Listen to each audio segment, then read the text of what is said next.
What's up, ladies and gentlemen? Welcome to the show, and I'm the Dark Prophet. So today I feel pumped, and I just want to go. Let me just go into it. So the title for today's episode is African Women and Mental Illness. African Women and Mental Illness. So I would like to thank those that watched the first one I did, which was Black Men and Mental Illness. So the second one is going to be African Women and Mental Illness, and then the third one is going to be African American women and mental illness. Okay, so why are we talking about mental illness and the black woman? The African woman. Why are we talking about mental illness and the African woman? So I'm going to get down to it. You see, according to WHO, World Health Organization's report, they said that there are 66 million African women who are suffering from mental health challenges.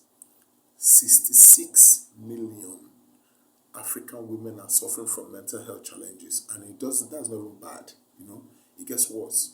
They said that in African countries they spend 1% of their budget, or less than 1%, to tackle mental health issues. So what that means is it is not enough. They don't spend enough money to tackle mental health issues, and it doesn't just stop there. Now, because they don't spend enough money, we don't have enough facilities to take care of those that have mental health issues, and it gets worse. And according to the report, 85% of women don't even get treatment for their mental health issues. And what that tells you is that mental health issue is not like a scratch on your hand that after a few days it heals.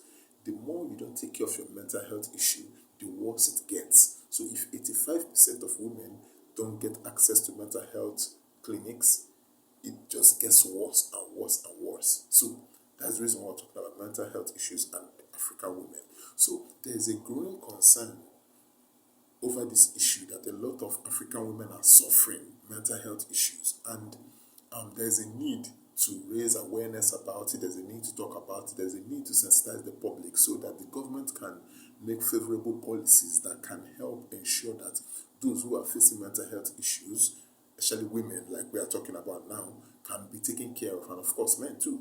So in this episode, I'm going to try and let you know some of the factors that cause mental health issues for women, African women. You see, when I'm talking about African women, I'm not just talking about Nigeria or Ghana. I'm talking about African women, the whole African countries. That's what I'm talking about. So when I release some examples, it may not, for your culture, if you're in Nigeria or Ghana, you may feel, oh no, this does not apply to us. But if you look at it holistically, what I'm listing applies to African women. It may be in places like Sudan or whatever, or maybe Rwanda or Kenya, So let's get to it. Some of the factors that cause mental health issues for women are things like sexual abuse, violence, unemployment, crime, and a host of other things that cause mental health issues for women. And when we are talking about in Africa, we know that unemployment is high in Africa. For example, they say in South Africa now, 30% of the population is unemployed. And you know what that means. When 30% of your population is unemployed, that's a real problem. It's difficult in Africa. There's unemployment and men feel it a lot, and then women feel it next, and then the single mothers, they feel it the worst, because they are being stigmatized. Oh, you have a baby, you don't have a husband, and people don't want to hire you because they feel if they hire you, you will not show up, and then you start making excuses about your baby. Oh, I have to go and pick up my baby. Oh, my baby is sick and all that. So in Africa, even in Nigeria, of course, Nigeria is Africa. Even in Nigeria, people don't want to hire single mothers because that excuse is always going to be oh, my baby got sick, oh, I have to take the baby to school. So they stigmatize, they don't want to hire those women. And then these women, they are now end up stuck in house cleaning jobs and cleaner jobs, these low income jobs that not only does not provide enough money for you to take care of your family, but it also exposes you to unnecessary risk. When you're working in like all this cleaning position where they are paying you like maybe 20,000 or 25,000, you may not be making enough money. And then if you are now unfortunate to be with a boss who maybe molest you in the process or insult you, abuse you, over time that can take a toll on you, and that can end up, it can make you think so much and lead you into maybe doing things that will end up put you in a situation when you develop mental health issues. So that unemployment is one of it. A lot of African women a lot of them are not don't feel gainfully employed. So because of that, it affects their sense of self, it affects their self-esteem, and they're stuck in jobs that they hate. And over time, that can actually drive someone towards that area of developmental health issues. So another factor that I want to talk about that actually constitutes this issue of mental health for African women is sexual abuse and violence. Now, why I want to take time to talk about this, you see, in Africa, a good example now is Sudan. There's a war in Sudan now. And while we are talking about the two generals are fighting and men are dying and stuff, there is a portion of women who are trapped in that war, who will get sexually abused, who will be kept as sex slaves, who will be given to military men who are fighting the wars as presents. It's always like this. It's like when you conquer a territory, you kill off the men, which is what they usually do during the wars in Africa. Kill off the men, and then the women, they take them as sex slaves, and actually, if they are women from the other side, they abuse them and just keep them there, and just keep messing their mind up and keep destroying them until they finally take their life. So what you need to understand is that this sexual abuse is a major issue. You see, in Africa, there's a lot of frustration going on because when I did this research, I understood that there were some areas they didn't talk about, and it just made it look like, people in Africa, some people are in relationships that are violent, and then they abuse the wife or the girlfriend, and then over time they develop mental health issues. That's not what happens. What really happens is that in Africa, there's a lot of frustration. A lot of people are not living up to their goal. A lot of people are not feel like they are being disenfranchised. So because of what is happening nationally, this frustration and this anger, it trickles down to the smallest unit, which is the family. So when as a man I don't feel fulfilled or I can't get the job I want, and as a woman you don't feel fulfilled because you don't have the necessary things you need to live, frustrations comes into the picture. I'm frustrated, I can't get what I want. Then you're frustrated, I'm not giving you what you want.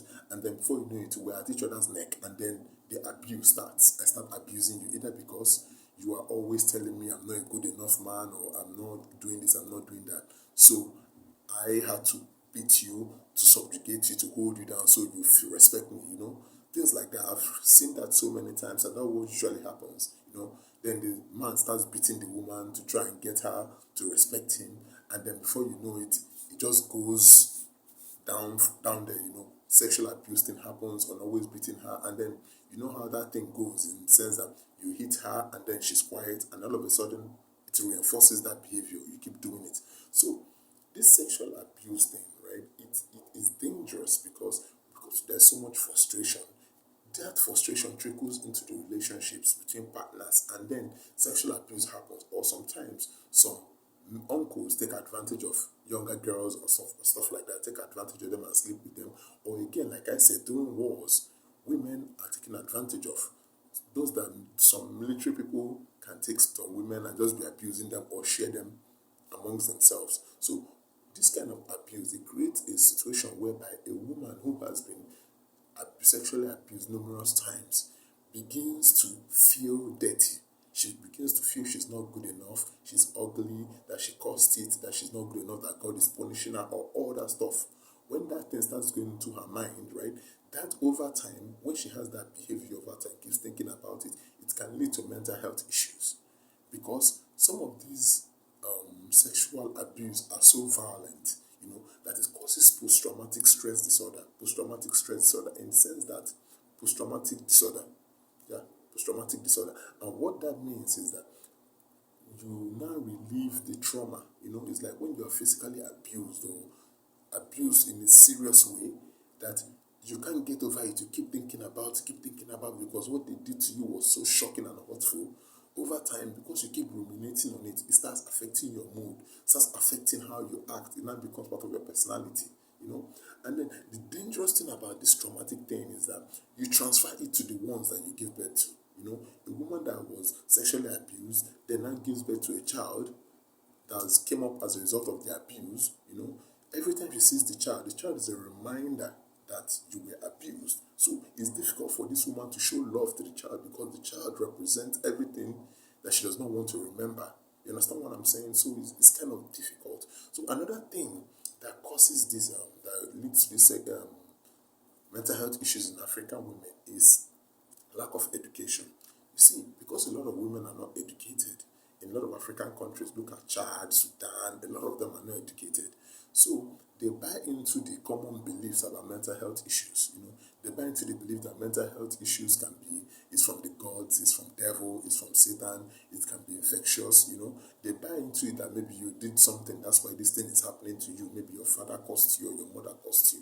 You know, so because of that, these people don't learn more about what they are facing, or they don't want to get treatment because they feel that this thing is a spiritual something, so they need a healer or some traditional healer instead of going to a psychologist or a psychiatrist that can help. And because they are not educated, they avoid those people that can actually help them. Some of them say to themselves, I don't want to go here and get treated because people will laugh at me that I have this thing. So they tend to ignore it. You understand what I'm saying? So those are some of the challenges that women face, a lot of women face when it comes to mental health issues, you know. And so another thing that causes mental health issues again for ladies is crime, you know. When you are poor, disenfranchised, chances are you live in a bad neighborhood where there's victimization and crime happens every time, you know. So when that happens, you being in a situation where there's always crime, there is that sense of fear, there is a sense of anxiety that anything can happen to you. And over time, if you carry that fear along, anxiety or along, over time you develop some psychological problems because when you keep carrying those feelings over time, you will have difficulty functioning and it will translate into psychological disorders. So those are some of the ways I see that African American and African women have mental health issues. You understand? These are some of the factors. So how do we help or how do we change this narrative? One is by awareness, is by things like this, by talking about it, by letting women know that if you have mental illness, it's not because devil or Satan or your grandfather put it on you. No. It's the challenge. Africa is difficult, Africa is tough. A lot of people are marginalized in Africa. Suffering is abound, you know, things like this happen. So that's why you get it. And that thing again is that by training social workers, you know, psychiatrists, psychologists, you know, making sure there is available mental health clinics where people can actually go and get treated, you know. And finally, by ensuring that our politicians, you know, make sure that they enact laws and policies that help. Okay? So on that note, I'm out. Thanks.